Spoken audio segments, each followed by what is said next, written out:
वार पलटवार हो रहा है बीजेपी और आम आदमी पार्टी में, लेकिन अब इसमें कांग्रेस की भी एंट्री हो गई है। कांग्रेस केजरीवाल को ड्रामेबाज करार दे रही है, यानी क्या एक तरह से कहें भ्रष्टाचार के इर्द गिर्द ये चुनाव रहने वाला है। दिल्ली का एक रिपोर्ट दिखाते हैं।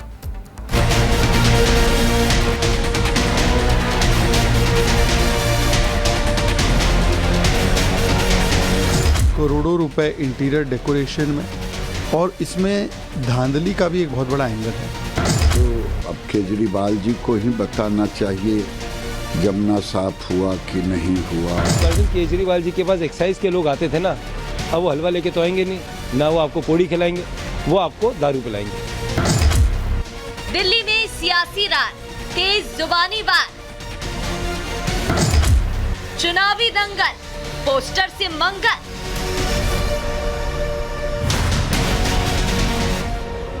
दिल्ली चुनाव की रणभेरी बजने वाली है।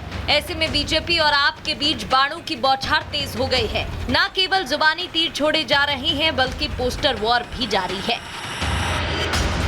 बीजेपी जहां शीश महल के मुद्दे पर आपको घेर रही है, तो आप भी नए नए मुद्दे लाकर पलटवार कर रही है। बीजेपी ने नए पोस्टर में आपके मुखिया और पूर्व सीएम अरविंद केजरीवाल की तस्वीर लगा दी और उस पर लिखा है, जब कोविड में सांसों के लिए तरस रहे थे दिल्ली वाले, तब अपने लिए करोड़ों का शीश महल बनवा रहे थे आपदा वाले। बिना देर लगाए आपकी तरफ से भी पोस्टर रूपी तीर बीजेपी पर छोड़ दिया गया। इस बार आपने केंद्र की आयुष्मान योजना पर हमला बोला और बुढ़ापे का सहारा आपकी संजीवनी योजना को बताया। इससे पहले बीजेपी ने आपको आपदा बताकर तंज कसा था, तो आपने पोस्टर जारी कर दिल्ली में बीजेपी के फेस को लेकर सवाल पूछ लिया। चुनावी जंग में जुबानी शोले भी खूब भड़क रहे हैं। शीश महल को लेकर बीजेपी लगातार केजरीवाल को घेर रही है। शीश महल पर आई सीएजी रिपोर्ट का हवाला देते हुए विदेशी फंडिंग का भी आरोप लगा रहे हैं। बीजेपी ने शीश महल का 3D मॉडल जारी कर जोरदार हमला बोला है। सीएजी की जो 2022 तक की रिपोर्ट बताती है, वो सिर्फ बंगलों का जिक्र कर रही है कि इस बंगले में ब्यूटिफिकेशन के नाम पर 33 करोड़ 71 लाख खर्च किए गए, और ये इन्वेंट्री 23 और 24 की अभी जोड़ी नहीं गई है। अगर ये पीडब्ल्यूडी की इन्वेंट्री जोड़ दी जाए, जिसमें अभी टॉयलेट सीट का जिक्र नहीं है, वो गोल्ड प्लेटेड टॉयलेट कहाँ गए, तो ये मामला जाकर 75 से 80 करोड़ के लगभग बनता है। अरविंद केजरीवाल, शीश महल, हमने तो एक वानगी दिखाई है आपको। किस प्रकार से करोड़ों रुपए के पर्दे, लाखों रुपए के टीवी, लाखों रुपए की रसोई, करोड़ों रुपए इंटीरियर डेकोरेशन में, और इसमें धांधली का भी एक बहुत बड़ा एंगल है। ये सारी रिपोर्टें सामने तो आ गई, पर जो पार्टी पारदर्शिता के बड़े कसीदे गाती थी अन्ना हजारे के आंदोलन में, आज पारदर्शिता मेंटेन रखने के लिए क्यों ना अरविंद केजरीवाल के इस शीश महल को सार्वजनिक किया जाए और जनता दर्शन के लिए खोल दिया जाए। तो वहीं अब बीजेपी आपके बीच छिड़ी जुबानी जंग में कांग्रेस भी कूद पड़ी है। लोकसभा चुनाव में केजरीवाल को साथी बताने वाले कांग्रेसी अब उन्हें ड्रामेबाज, घोटालेबाज बता रहे हैं। अरविंद केजरीवाल जी के पास एक्साइज के लोग आते थे ना, अब वो हलवा लेके तो आएंगे नहीं, ना वो आपको पोड़ी खिलाएंगे, वो आपको दारू पिलाएंगे। अरविंद केजरीवाल जी ने कहा, मैं गली गली पानी के नल खोलूंगा। उन्होंने हर गली शराब का ठेका खोल दिया।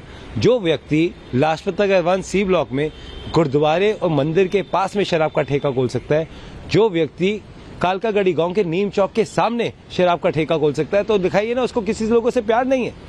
वो व्यक्ति अपने स्वार्थ के लिए कुछ भी कर सकता है। और उसी व्यक्ति, क्योंकि जिस प्रकार के कंटेंट के साथ हम आए हैं, यह कोई छोटा विषय नहीं है। सीएजी की रिपोर्ट आई है, दिल्ली की सरकार किस प्रकार काम कर रही है, अरविंद केजरीवाल जी की सरकार के कामों का मुआयना controller and auditor general CAG उन्होंने किया है, और वो रिपोर्ट आज पब्लिक हुई है, अखबारों में भी छपी है, मीडिया में भी विषय चल रहा है। और याद रखिए, जब मैं सीएजी का रिपोर्ट कहता हूं, तो उन दिनों को याद करिए, 2012-13, उस समय यही अरविंद केजरीवाल जी थे जो रोज शाम को सीएजी का रिपोर्ट लेकर बैठते थे और इस पर प्रेस कॉन्फ्रेंस करके सीएजी के रिपोर्ट पर ही इनकी पहली सरकार शीला दीक्षित के खिलाफ, कांग्रेस पार्टी के खिलाफ दिल्ली में बनी थी। तो स्वाभाविक रूप से सीएजी कितना महत्वपूर्ण है और उसके रिपोर्ट का क्या महत्व है वो अरविंद केजरीवाल जी समझते होंगे, ऐसा मेरा मानना है। सबसे पहले तो अनेकों विषयों पर सीएजी ने फोकस किया है, मगर सबसे महत्वपूर्ण विषय शीश महल है, उनका खुद का घर है। जो लोग कहते थे कुछ नहीं लेंगे, सरकारी बंगला नहीं लेंगे, घर नहीं लेंगे, गाड़ी नहीं लेंगे, किस प्रकार से दोनों हाथों से उन्होंने बटोरा है, किस प्रकार से करप्शन किया है, उसका काला चिट्ठा सीएजी के रिपोर्ट में आता है। अब ये अरविंद केजरीवाल जी, उनका जो डेजिग्नेटेड घर है उसका एड्रेस है 6 फ्लैग स्टाफ रोड, आप सभी जानते हैं। अब ये फ्लैग स्टाफ रोड कोई आज का मकान नहीं है, जैसे यहाँ एमपीज के मकान होते हैं, सारे एमपी मिनिस्टर इत्यादि रहते हैं, ये पुराने जमाने के मकान हैं। कभी कभी इनमें रिनोवेशन होता है, रिनोवेशन होने के बाद ये रहने लायक बनते हैं, एक स्वाभाविक प्रक्रिया होती है। मगर आपको जान के आश्चर्य होगा कि सीएजी की रिपोर्ट कहती है कि 17 मार्च 2020 17 मार्च 2020 को दिल्ली की पीडब्ल्यूडी डिपार्टमेंट ने एक प्रपोजल दिया कि इस 6 फ्लैग स्टाफ रोड को, केजरीवाल जी के मकान को रीमॉडलिंग करना होगा। और ये रीमॉडलिंग कोई छोटा मोटा काम नहीं होगा, ये पूरा डेमोलिश करके, एक सिंगल स्टोरी बिल्डिंग थी ये, उसको पूरा डेमोलिश करना होगा और उसके ऊपर एक एडिशनल स्टोरी बिल्डिंग बना करके एक और मंजिल ऐड करना होगा और बड़े रूप से इस मकान को बनाना होगा। और ये प्रपोजल दिया 17 मार्च 2020 को पीडब्ल्यूडी डिपार्टमेंट ने, और एक दिन के अंदर ही इस प्रपोजल को मान लिया गया।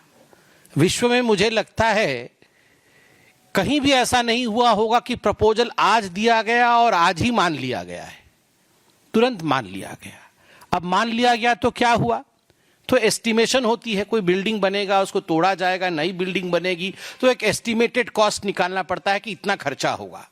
तो एक एस्टिमेशन उसका निकाला गया कि कितना एस्टिमेटेड कॉस्ट है। तो आपको बता दूं, एस्टिमेटेड कॉस्ट है 7 करोड़ 61 लाख रुपए, 7 करोड़ 61 लाख रुपए का एस्टिमेशन बना कि इतने में अरविंद केजरीवाल जी की हवेली बन जाएगी।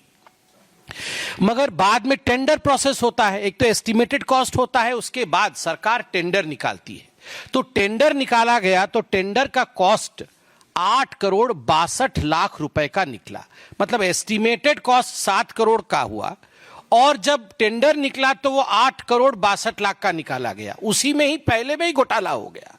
एस्टिमेशन आपने किया और टेंडर निकाला 8 करोड़ 62 लाख रुपए का, मतलब 13.21% टेंडर कॉस्ट आपने ऊपर रखा जो एस्टिमेट आपने खुद किया था। अब उसके बाद अप्रैल 2022 में यह काम कंप्लीट हुआ। जो काम 2020 में प्रपोज हुआ था वो 2 साल के बाद 2022 में कंप्लीट हुआ। मतलब जब कोरोना का प्रकोप चल रहा था उस समय सारे लोग व्यस्त होकर दिल्ली सरकार में ये काम कर रहे थे कि कैसे ये शीश महल तैयार होगी। तो शीश महल तैयार हो गया। अब फाइनल पेमेंट कितना दिया गया, मैंने आपको कहा 7 करोड़ एस्टिमेशन, वो 62 लाख 61 लाख हम पॉइंट वाला छोड़ देते हैं, 7 करोड़ एस्टिमेशन, 8 करोड़ का टेंडर हुआ और उसके बाद जो पेमेंट दी गई 2022 में वो है 33 करोड़ 66 लाख 66 लाख 33 करोड़ 66 लाख 33 करोड़ 66 लाख रुपीस।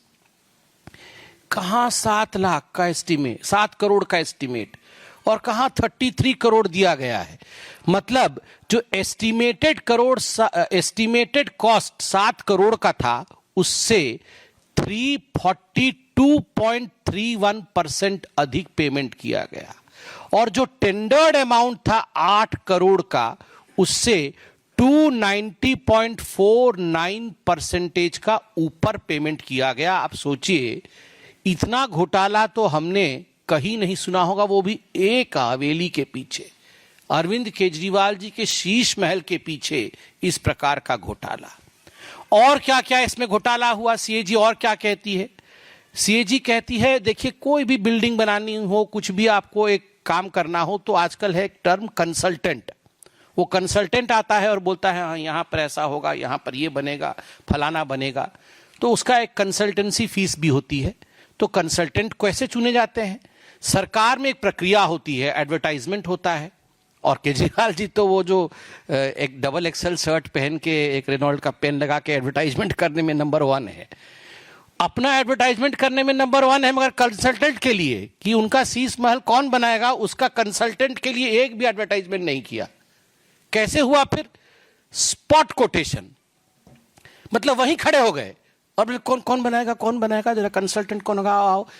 मतलब जैसे गेट पे ही खड़े थे वो कंसल्टेंट। पहले से 3 लोगों को बोल रखा था कि तुम तीनों आ जाना, हम तुमको दे देंगे। तो 3 कंसल्टेंट आ गए, और 3 कंसल्टेंट में से सीएजी लिखती है, without any specifications, without any basis of selection, consultant उसी दिन चुन लिए जाते हैं। मतलब आज कंसल्टेंसी की रिक्वायरमेंट है, कोई एडवर्टाइजमेंट नहीं, कुछ भी नहीं, आज ही कंसल्टेंट चुन लिए गए। अब कंसल्टेंट भी आ गए। उसके बाद देखिए repeated revision of preliminary estimate. अब कोई भी घर बनता है, मकान बनता है, रोड बनता है, कुछ भी बनता है, तो एक प्रिलिमिनरी एस्टीमेट होता है कि हाँ ये जो है, ये ग्लास का ढकने वाला सामान है, ये कितने का आएगा, ये 20 रुपए का या 25 रुपए का आएगा। अब उसमें क्या हुआ, ये 20-25 रुपए का, चलिए ये 20 का 25 हो सकता है, 25 का 30 हो सकता है, अब 30 का 200 रुपए तो नहीं हो सकता ना। तो ये रिपीटेड एस्टीमेट, हर तीसरे चौथे दिन इनका एस्टीमेट बदलता गया जो इन्होंने एस्टीमेट दिया था। और उसके पीछे सीएजी कहती है, no justification for payment to the consultants and PWD increased buildup area. सबसे पहले तो एस्टीमेट होता है कि घर का हम कितने एरिया में घर बनाएंगे। हम सब जानते हैं कि इतने स्क्वायर मीटर में हम घर बनाएंगे, कि इतने स्क्वायर फुट में हम घर बनाएंगे। तो पहले एस्टीमेट हुआ था, प्रिलिमिनरी एस्टीमेट हुआ था कि बिल्डअप एरिया रहेगा 1397 स्क्वायर फुट का। 1397 स्क्वायर फुट में हम बिल्डअप एरिया रखेंगे। इसी के आधार पर सारा टेंडर इत्यादि हो गया, और रातों रात एक दिन बदल दिया उन्होंने बदल करके कर दिया कि 1905 स्क्वायर फीट, मतलब 36% बढ़ा दिया एस्टीमेट कि 1905 स्क्वायर फीट में। क्योंकि अब शहंशाह क्या रहेंगे 1300 स्क्वायर मीटर में, शहंशाह के थोड़ा बड़ा होना चाहिए। तो उन्होंने कहा कि 1900 स्क्वायर फीट में केजरीवाल जी अब रहेंगे, और ये अपने आप ही कर दिया, कोई एडवर्टाइजमेंट नहीं, कुछ परमिशन नहीं, अपने आप ही 1905 स्क्वायर फीट कर दिया। उसके बाद इन्होंने जो एप्लीकेबल स्पेसिफिकेशंस होता है, हर चीज का एक स्पेसिफिकेशन होता है कि टूटी होगा तो इस प्रकार का होगा, उसके डोर नॉब्स होंगे तो इस प्रकार के होंगे, टोटो तो बाद में, टॉयलेट होगा तो इस प्रकार का होगा, इस सब की स्पेसिफिकेशन होती है। इस सब स्पेसिफिकेशन का इन्होंने अल्टरेशन किया, सबको बाद में बदला, बाद में पहले कुछ और लिखा, बाद में उसमें ऐड कर दिया और स्पेसिफिकेशन को बदल दिया, जिससे कि पीडब्ल्यूडी को अपने प्रिलिमिनरी एस्टीमेट को 4 बार बदलना पड़ा।